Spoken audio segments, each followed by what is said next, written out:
you need to write a resume, but like have no idea what needs to go into it, then this video is for you. I'm actually going to share my most popular resume template and most effective, and I'm going to walk you through the different components so that you know what you need on your resume. I'm also going to share with you how to get these templates in your inbox for free. See you on the other side.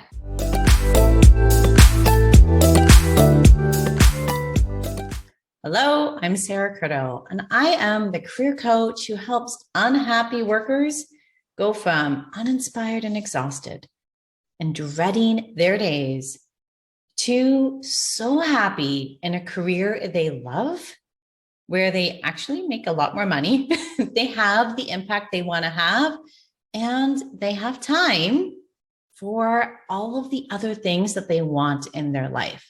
Doesn't become life or career, it's life and career where we're happy and successful. And a big part of finding a career we love is always having a resume at hand.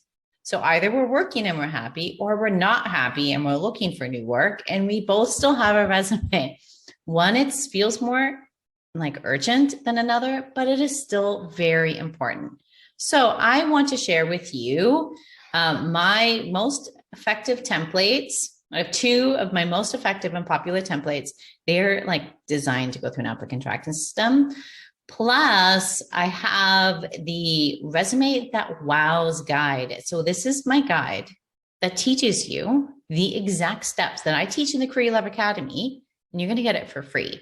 So it walks you through the steps that you need to take to write a resume that opens up the door to a job you want, not just any old thing. We want jobs that light us up, not bring us down. So I'm going to share with you my screen so that I can walk you through it. What you need to have on a resume.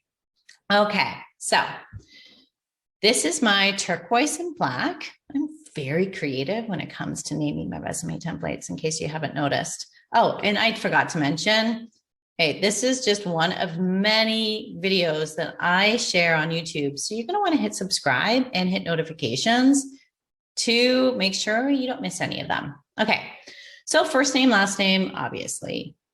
But what you might notice is this is not in a header. It cannot go on the header on the first page because applicant tracking systems cannot read headers. So it gets lost if it's not on there.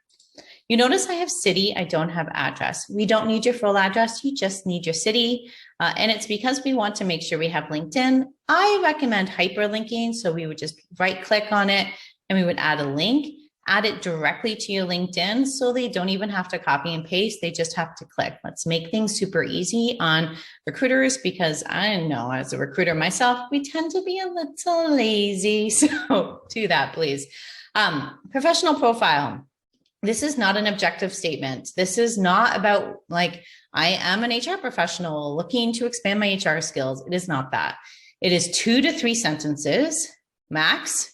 We're not also writing your life story here. And it's outlining who you are and what you do. And we want to make it pop. This is really one of the only places where we can insert your personality into it. Now, in the Career Love Academy, I share a number of professional profile samples to make it really easy, but it is essentially like, think about your reputation, think about what you're known for, think about who you are as a professional, how many years of experience you have, what it is about you that allows you to do great things. Now, this next section, the skill summary, is actually one that I see missed a lot. And we need it for applicant tracking systems. Like applicant tracking systems, if you haven't watched the video, it'll link somewhere on here to the one I did on how to get past applicant tracking systems. And the skill summary is a key part of that. So it's 9 to 12 skills found from job postings that are keyword focused, mostly hard skills, only some soft skills, or maybe none at all, and use the words they use.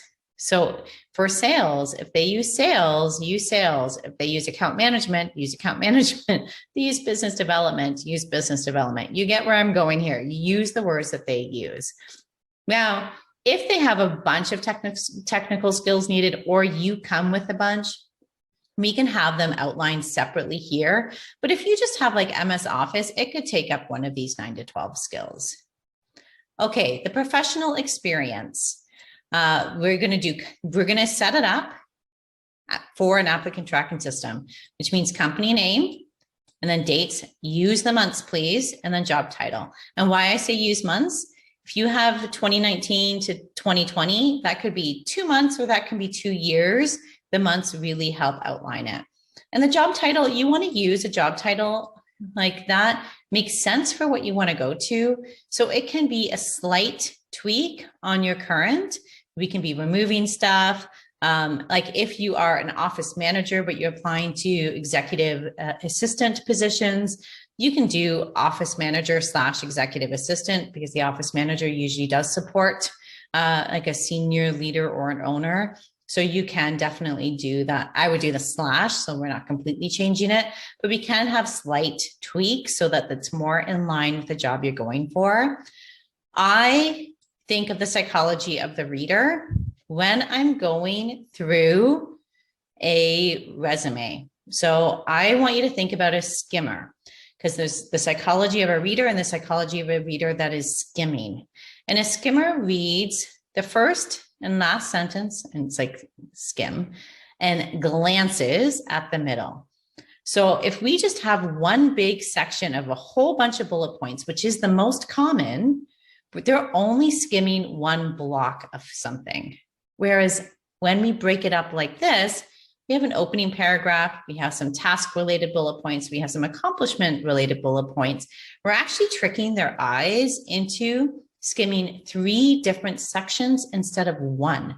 So they're actually going to absorb a lot more information about you. And this is from a reader's point of view, a human reader, which eventually will read your resume no matter what. This will increase the amount of information they absorb, which will increase the likelihood they give you a call. So I love this method. So the opening paragraph is just 1 to 2 sentences giving an overview of what your role is. Like, what is the purpose of your job? This is like your opening statement in an essay or an argument. This is like kind of setting the stage for what's to come. I'm different than most. I think some tasks should be included because an applicant tracking system is looking for tasks. They're not looking necessarily for accomplishments. So we do need to highlight some tasks. And especially, I know as a recruiter, there were many jobs. I just wanted to make sure someone could do the job. Like that's my job as a recruiter is, can you do the job? And some tasks, well, if they can be associated in the accomplishments, great, let's do that there. But oftentimes they cannot be, like managing a calendar or like collaborating, advising leaders. Like there's so many different ones that aren't always applicable to an accomplishment that we still want covered. And then we want to look at the accomplishments you're proud of, where you made a difference. Now we can quantify if you can. So if you can quantify, like increased revenue by 100%, let's do that. But qualifying is just as good. And this is another thing that holds people back. They think, well, I don't have any numbers, so what do I even say? Qualifying is just as good as quantifying. So improved client retention is a way to qualify your accomplishments. And for this first job, you want 2 to 3 for the most recent. Now, if you go into a second page, you're going to want something like this. And then as you go through, it's just the same, but less, a little bit less. We have maximum 2, then we maybe just get to purely accomplishment based, where we don't even maybe have different sections. And then when we have 15 plus years of experience, you can break it down like this. And the dates are optional at that point if you feel like ageism does exist. So don't let anyone tell you otherwise. So if you're over 50, that's when ageism really starts to happen. In some industries, 45, then you may want to remove some dates because we don't want to age you. And the great thing about that, when you've had a lengthy career, then we can also be picky and choosy about what we want up here. You don't need to list every single job you've ever had. We can only highlight the ones that make the most sense when we get back to this section. And then we have our education, your school name, diploma name, degree name. And the date is ideal because it shows you've completed it. But again, it is optional. Now, some other optional sections, you can add a community contributions, which is also volunteer work. You can add a hobbies and interests. You can add another section, especially if it gives you more space. As you see for this, I would not want a resume to finish here. I'd want it to finish at least a page and a half because then it doesn't feel empty. Okay, so I'm going to stop sharing that now. Here I am. I'm back.